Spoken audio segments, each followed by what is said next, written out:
현재 지금 구매 대행을 하시고 계신 분들이라면은 아마 알고 계실 텐데, 반품이 진짜 우리를 괴롭게 하거든요. 멘탈을 많이 나가게 하고 조금이라도 파손이 나거나 그러면은 그 CS를 어떻게 해야 될지 되게 멘붕에 빠질 때가 많아요. 그래서 그거를 조금 더 체계적으로 한번 따져보자, 멘붕에 빠지지 않고 매뉴얼하게 할 수 있는 그런 것들에 대해서 한번 얘기를 해볼게요.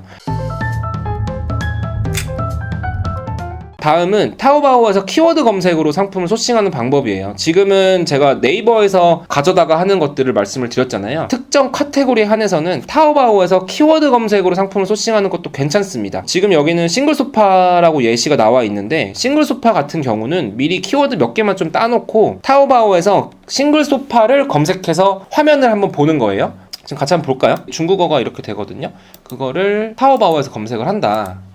그러면 예쁜 게 굉장히 많이 나옵니다. 지금 이게 2022년 3월에 나오는 화면이고, 지금 이거는 1년쯤 된 화면이에요. 지금 트렌드가 이렇게 바뀐 거예요. 가구 쪽은 중국이 진짜 좋거든요. 적절한 가격에 새로운 디자인들이 나온다면은 우리가 안 올릴 이유가 없겠죠. 이런 거는 브랜드가 있는 것도 아니고 디자인 카피가 있을 수도 있습니다만 그런 건 많지 않아요. 그래서 이런 것들을 주기적으로 좀 올려주셔도 좋습니다. 그랬을 때 누구보다 빠르게 새로운 디자인의 상품을 올려준다면은 좀 바로 판매가 일어나기도 하거든요. 제가 화장대 잘 팔았던 것도 그런 것 중에 하나였어요. 같은 키워드에 여러 디자인을 올릴 수 있는 카테고리 상품들, 자전거도 좀 그렇게 될 수 있고 가구가 그런 게 많습니다. 그래서 하나의 키워드로 여러 가지 상품을 올릴 수 있는 것들에 한해서는 타오바오에서 먼저 검색해가지고 상품을 올리는 것도 좋은 방법 중에 하나입니다. 이렇게 하면은 업로드 엄청 많이 할 수 있어요. 다음은 시즌에 맞는 상품 소싱인데, 이거를 놓치는 경우가 꽤 있어요. 우리가 구매 대행을 부지성으로 하다 보면은 크리스마스가 다가오거나 아니면 날씨가 따뜻해지고 있음에도 일반적인 소싱 방법만 하다가 시즌 상품을 놓치는 경우가 있거든요. 그래서 그런 것들을 놓치지 말고 하시되, 시즌 상품이면서 인증까지 필요한 상품이면은 만점입니다. 맨 처음에 제가 얘기했던 그 소매업 셀러들이 진입하기 어려운 상품 중에 극악의 난이도인 거예요. 그 친구들 입장에서 보면은 1년에 한 번 팔리는데 인증까지 받아야 된다고 하면은 초보 셀러들이 들어오기 정말 힘들거든요. 크리스마스 접시 같은 거 예를 들어보면은 이 접시 하나하나 소매업 셀러들이 팔려면 다 인증 받아야 돼요. 색상 다르면 인증 받아야 되고 뭐 소재 다르면 인증 받아야 되는데 1년에 한 번 팔려고 인증 받아가면서까지 파는 사람 거의 없을 겁니다. 그래서 이런 것들을 우리가 들어가는 겁니다. 뭐 다 마찬가지예요. 어쨌든 시즌 상품이면서 인증까지 받는 상품, 이런 것들을 하면 굉장히 효과적이다, 이렇게 말씀을 드릴 수 있을 것 같습니다. 네, 여기까지가 제가 오늘 준비한 상품 소싱과 관련된 내용이에요. 기존에 하셨던 방식하고는 좀 많이 다를 수가 있어서 진짜 이렇게 하면 되는 거 맞아? 라고 생각하실 수도 있는데 1주, 2주 정도로 테스트를 해보시면 다시는 원래 하던 방법으로 돌아가기 힘들 겁니다. 그래서 소싱에 대해서는 여기까지 말씀을 드리고, 그 다음에는 제가 구매대행 팁으로 몇 가지를 준비를 한 게 있어요. 구매대행 팁을 좀 알려드릴게요. 사실 여기는 매출을 지키는 쪽과 관련된 많은 팁들입니다. 소싱과 관련된 얘기들이 아니라 매출을 지키기 위해서 해야 되는 것들, 그런 것들에 대해서 좀 몇 가지 말씀드려 볼게요. 반품에 대해서 좀 얘기를 해보려고 합니다. 현재 지금 구매 대행을 하시고 계신 분들이라면은 아마 알고 계실 텐데, 반품이 진짜 우리를 괴롭게 하거든요. 멘탈을 많이 나가게 하고 조금이라도 파손이 나거나 그러면은 그 CS를 어떻게 해야 될지 되게 멘붕에 빠질 때가 많아요. 그래서 그거를 조금 더 체계적으로 한번 따져보자, 멘붕에 빠지지 않고 매뉴얼하게 할 수 있는 그런 것들에 대해서 한번 얘기를 해볼게요. 반품은 사실 네이버나 11번가 아니면 다른 플랫폼 같은 경우는 우리가 반품 거부를 할 수 있는 권한이 우리 셀러한테도 있어서 거부 처리를 해버리거나 그렇게 할 수 있는 여유가 우리한테 있거든요. 반품 진짜 힘들게 하는 거는 쿠팡입니다. 쿠팡은 우리가 반품 거부할 수가 없어요. 그냥 고객이 반품하고 싶으면 하는 거예요. 쿠팡에서도 정책을 바꿨다고 했지만 제가 실제로 한번 해본 결과 돼요, 반품이. 아직 우리한테까지 체감될 만큼 셀러를 위하는 쪽으로 바뀌진 않았다라고 생각을 해주시면 될 것 같고, 그래서 쿠팡은 고객이 원한다면 무조건 반품을 해줘야 되는 상황이라서 어떻게 대응해야 될지를 잘 따져봐야 됩니다. 쿠팡은 보면은 반품을 고객이 눌렀을 때 반품 접수에 걸릴 수가 있고 반품 완료에 걸릴 수가 있어요. 무슨 말이냐면 고객이 반품을 눌렀는데 우리도 모르게 반품 완료까지 되어 있을 수가 있습니다. 이런 건들이 꽤 있거든요. 반품 접수라도 걸려 있으면은 아직 고객과의 연락할 찬스가 남아 있다 있다고 볼 수 있는 건데 아예 그런 찬스도 없이 반품 완료로 그냥 넘어가 버린 건들이 꽤 많아요. 그래서 반품 접수와 반품 완료로 이렇게 나누는데 이거를 어떤 식으로 대응해야 될지를 한번 살펴보겠습니다. 구매 대행 같은 경우는 이렇게 좀 많은 단계들이 있습니다. 해외 타오바오 판매자가 보냈고 그게 배송 대행지에 도착했고 배송 대행지에서 발송시켜서 통관되고 그리고 그게 통관이 끝나서 국내 배송을 시작해서 고객한테까지 간다. 이렇게 단계를 나눌 수 있는데 이거를 A단계, B단계, C단계로 나누어 볼게요. A단계 같은 경우는 아직 중국에 상품이 있는 경우입니다. 그리고 B단계는 배대지에서 발송을 시켰고 아직 고객은 받기 전입니다. 그리고 C단계 같은 경우는 배송 완료가 된 이후라고 보시면 될 것 같아요. 반품을 우리가 처리하기 전에 A단계, B단계, C단계로 나누어서 생각을 하셔야 되고 A단계에 있을 때 어떻게 대처를 해야 되는지 먼저 말씀드릴게요. A단계 같은 경우는 아직 중국에 상품이 있습니다. 이제 막 구매하자마자 반품을 눌러버린 거예요. 근데 상품은 아직 중국에 있는 거고 그랬을 때 바로 이 상품이 어디에 있는지 확인을 해보셔야 돼요. 그 타오바오 판매자가 배송을 보냈는지 아니면 아직 안 보냈는지. 만약에 그 타오바오 판매자가 배송 출발을 안 시켰다면은 그냥 취소해버리면 돼요. 근데 문제는 타오바오 판매자가 배송을 시켰어요. 그러면은 우리도 반품하기가 어려워지거든요. 그렇게 됐을 때는 반품 배송비가 발생할 수가 있어요. 중국 내에 있는데 이거를 다시 돌려보내는데도 반품 배송비가 들거든요. 이러한 경우에는 우리가 배대지에서 수취 거부라는 거를 활용할 수가 있습니다. 아직 배대지에 도착하기 전이기 때문에 우리가 이용하는 배대지에다 연락을 해서 해당 트래킹 번호로 오는 상품은 그냥 취소를 시켜달라고 요청을 할 수가 있어요. 배대지에서 그 건으로 들어오는 것들은 수취 거부를 시켜버립니다. 그러면 우리가 반품 배송비가 발생하지 않고 그 상품을 다시 판매자한테 돌려보낼 수가 있어요. 그러한 경우에는 그냥 다 반품이 되는 겁니다. 문제는 상품이 배대지에 들어와 버렸어요. 수취 거부도 안 돼. 이미 받았기 때문에. 그런 상태에서 고객은 취소를 했어. 그러면은 돌려보내는 비용이 발생을 하겠죠. 그랬을 때 고객한테 우리도 요청을 할 수 있습니다. 고객님께서 물건을 주문을 해주셨고 상품이 이미 중국에서 출발을 해서 다시 돌려보내려면 우리도 반품 배송비가 필요하다라고 고객님한테 얘기를 해가지고 반품 배송비를 일정 부분 이렇게 달라고 할 수는 있습니다. 근데 많은 고객분들이 그렇게 하시지는 않을 수 있어요. 주시는 분들도 있지만 안 주시는 분들도 많아서 고객과 싸워가지고 받아내야 되느냐라고 할 수도 있는데 그러면은 우리의 멘탈이 굉장히 힘들어집니다. 그래서 이 정도는 저는 로스라고 감수를 하고 반품 배송비가 그렇게 비싸지 않거든요. 배대지마다 조금 다르긴 한데 돌려보내는 그 행위로 수수료를 받는 배대지도 있고 그런 거에 수수료를 받지 않는 배대지도 있어요. 물건이 작은 경우는 중국 내에서 돌려보내는 비용이 2,000원에서 2,500원 정도거든요. 그 정도는 로스로 감수하고 그냥 고객과 싸우지 않고 넘어가는 게 좋을 수가 있고 만약에 진짜 비용이 비싸다 그러면은 잘 설득해서 받아내는 게 좋습니다. 어찌됐든 중국에 상품이 있는 경우에 고객한테 반품이 들어왔다라고 한다면은 한국으로 보내지 않고 다시 돌려보내서 반품 처리하는 게 가장 깔끔합니다. 제가 처음엔 이런 것들을 그냥 보내가지고 고객한테 막 싸워서 해봤었는데 이러면 우리의 멘탈이 흔들리고 이 업무가 계속 우리한테 괴롭혀서 오히려 시간적으로 손해인 것 같더라고요. 그래서 A단계에서는 무조건 돌려보내는 게 좋다. 근데 문제는 이제부터죠. B단계, C단계. 배대지에서 발송을 했어요. 고객이 받지도 않았는데 반품을 눌렀습니다.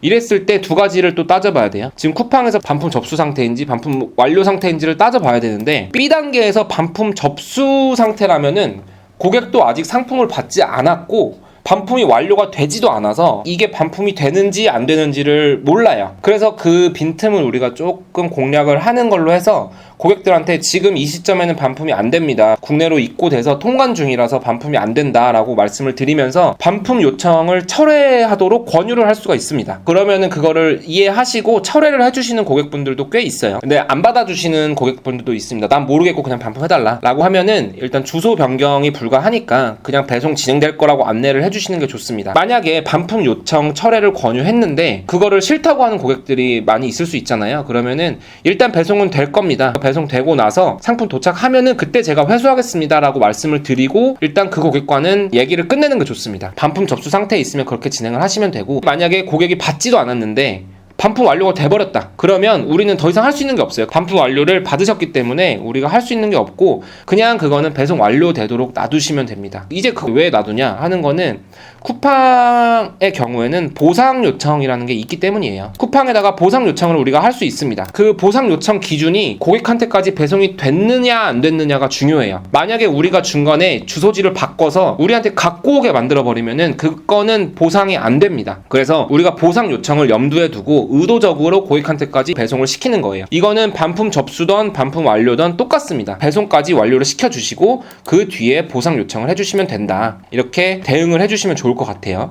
그리고 배송 완료된 이후로 넘어가 볼게요. C단계는 어떻게 하면 되느냐, 반품 접수 상태라고 볼게요. 똑같습니다. 고객이 물건을 받았어요. 근데 반품 요청을 했습니다. 근데 반품 접수에 물려 있어요. 그럼 이 고객은 아직 이게 될지 안 될지를 모르는 경우가 많아요. 그 고객한테도 똑같이 반품 요청을 철회해 주실 것을 권유 한번 드려보고 알겠다라고 그냥 쓰시는 경우는 사실 잘 없죠. 왜냐하면 받고 나서 판단을 하신 거니까.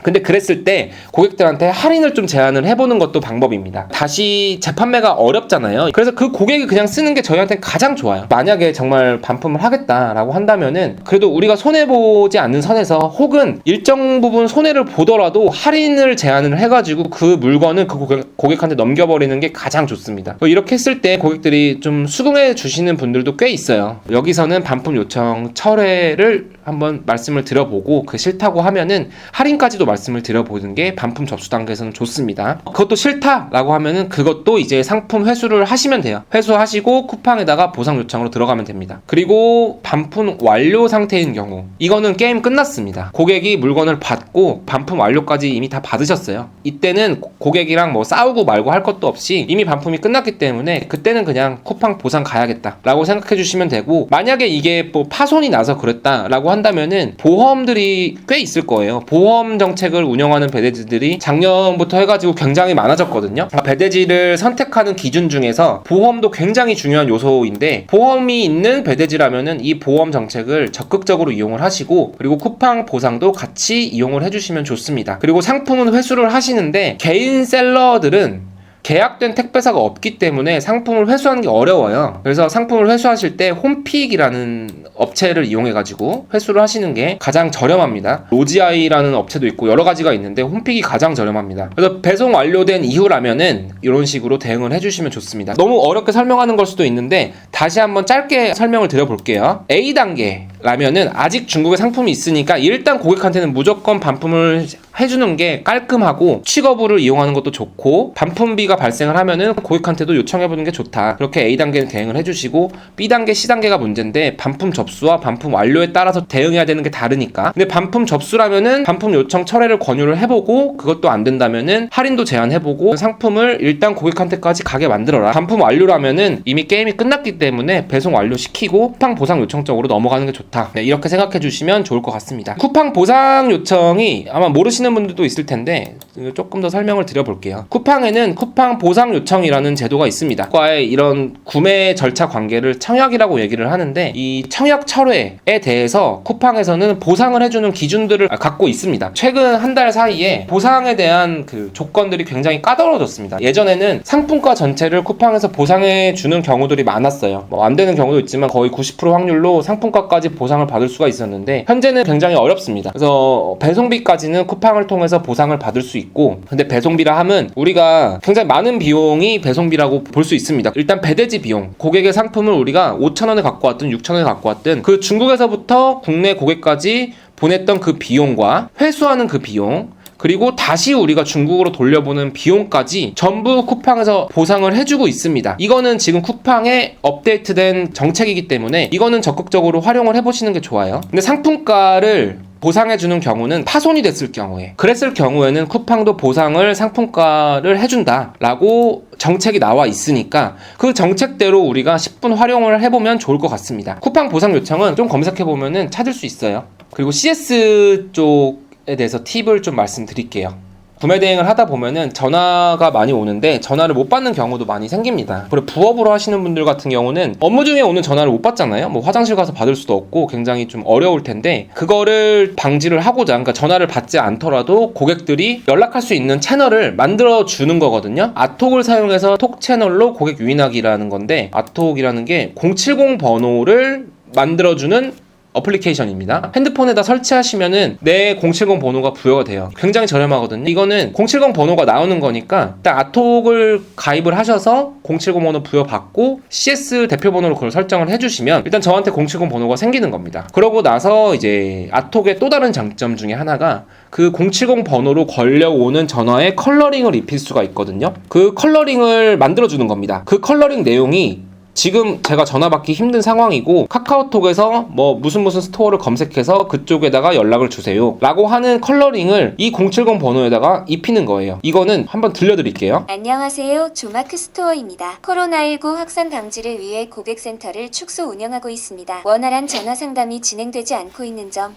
고객님의 너그러운 양해 부탁드립니다. 전화보다는 카카오톡으로 문의 주시면 빠른 답변 도와드리겠습니다. 카카오톡에서 조마크 스토어를 검색해주세요. 이거를 아톡을 가입하시고 컬러링을 넣어달라고 아톡 CS에다가 말씀을 하시면 돼요. 그러면은 메일로 보내달라고 하실 텐데 그렇게 하시면 됩니다. 그러면은 이 멘트를 어디서 만드냐, 이 링크를 들어가 보시면은 이런 화면이 나오는데 어렵지 않습니다. 여기서 안녕하세요, 투트랙입니다.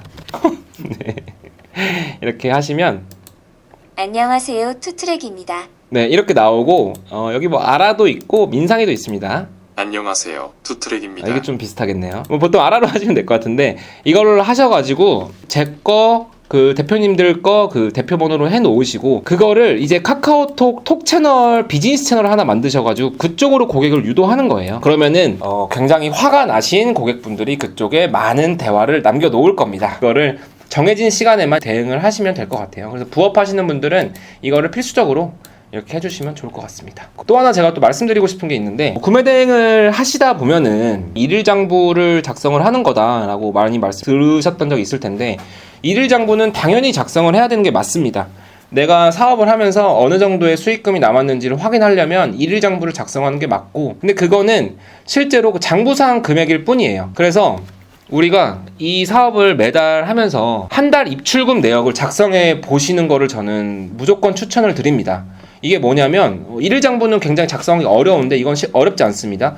내 사업자 통장에 있는 지출과 입금 이거를 한번 적어보는 거예요. 재무제표라고 할 것도 아니지만 내가 이번 달에 카드를 얼마를 긁었고 배대지에다가 금액을 얼마를 썼고 임대료는 얼마를 냈고 인건비 얼마 썼고 이런 것들, 그리고 강의 들은 거 이런 것도 넣고 그렇게 지출이 있었고 정상금은 이번 달에 얼마가 됐구나 했을 때 내가 이번 달에 플러스인지 마이너스가 나올 겁니다. 근데 이 금액하고 그 일일 장부하고 완전 상이하게 달라요. 완전 다릅니다.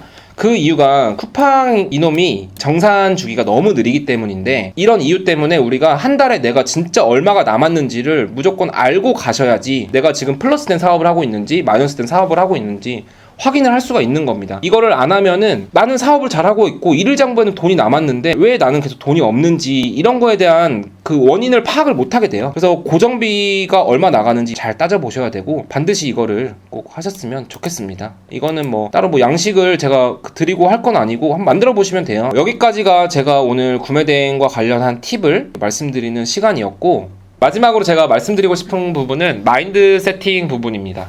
우리는 어디까지나 반자동 구매 대행을 하는 셀러입니다. 뭐 다른 사업을 하는 셀러 분들도 계실 수 있겠지만, 그러니까 반자동 프로그램을 이용해서 시작을 하셨으면은 우리가 반자동 구매 대행 셀러라는 거를 인지를 해주셔야 돼요. 하다가 옆에 셀러가 번역을 했더니 잘 팔리더라, 상위 노출을 시켰더니 이 사람 매출이 너무 잘 나오더라, 이렇게 생각을 하실 수가 있는데, 우리는 어디까지나 반자동 구매 대행 셀러라는 거를 인지를 해주시고, 반자동 구매 대행 셀러에서는 가장 중요한 요인은 상품수라고 보면 됩니다. 아까 핵심 요소에서 말씀드렸듯이 상품수, 이게 가장 중요하다고 보면 되는데, 우리가 마음이 흔들리고 할 때 결국에는 상품수에만 집중을 해주시면 돼요. 갖고 있는 상품들을 어떻게 좀 잘 해볼까? 잘 노출을 시켜볼까? 아니면 광고를 해볼까? 그런 거에 고민하는 시간보다는 조금이라도 더 상품수를 올려보는데 시간을 더 투자하고 상품을 많이 올렸는지 못 올렸는지를 더 확인하는 시간을 가져보시면서, 우리가 마음이 흔들릴 때 우리는 반자동 구매 대행 셀러라는 거를 다시 한번 명심을 해주시고 상품 수에만 이렇게 좀 생각을 많이 해주시면 좋을 것 같습니다. 이 사업을 하면서 감명 깊게 읽었던 책이 있습니다. 온라인 창업 마스터라는 책인데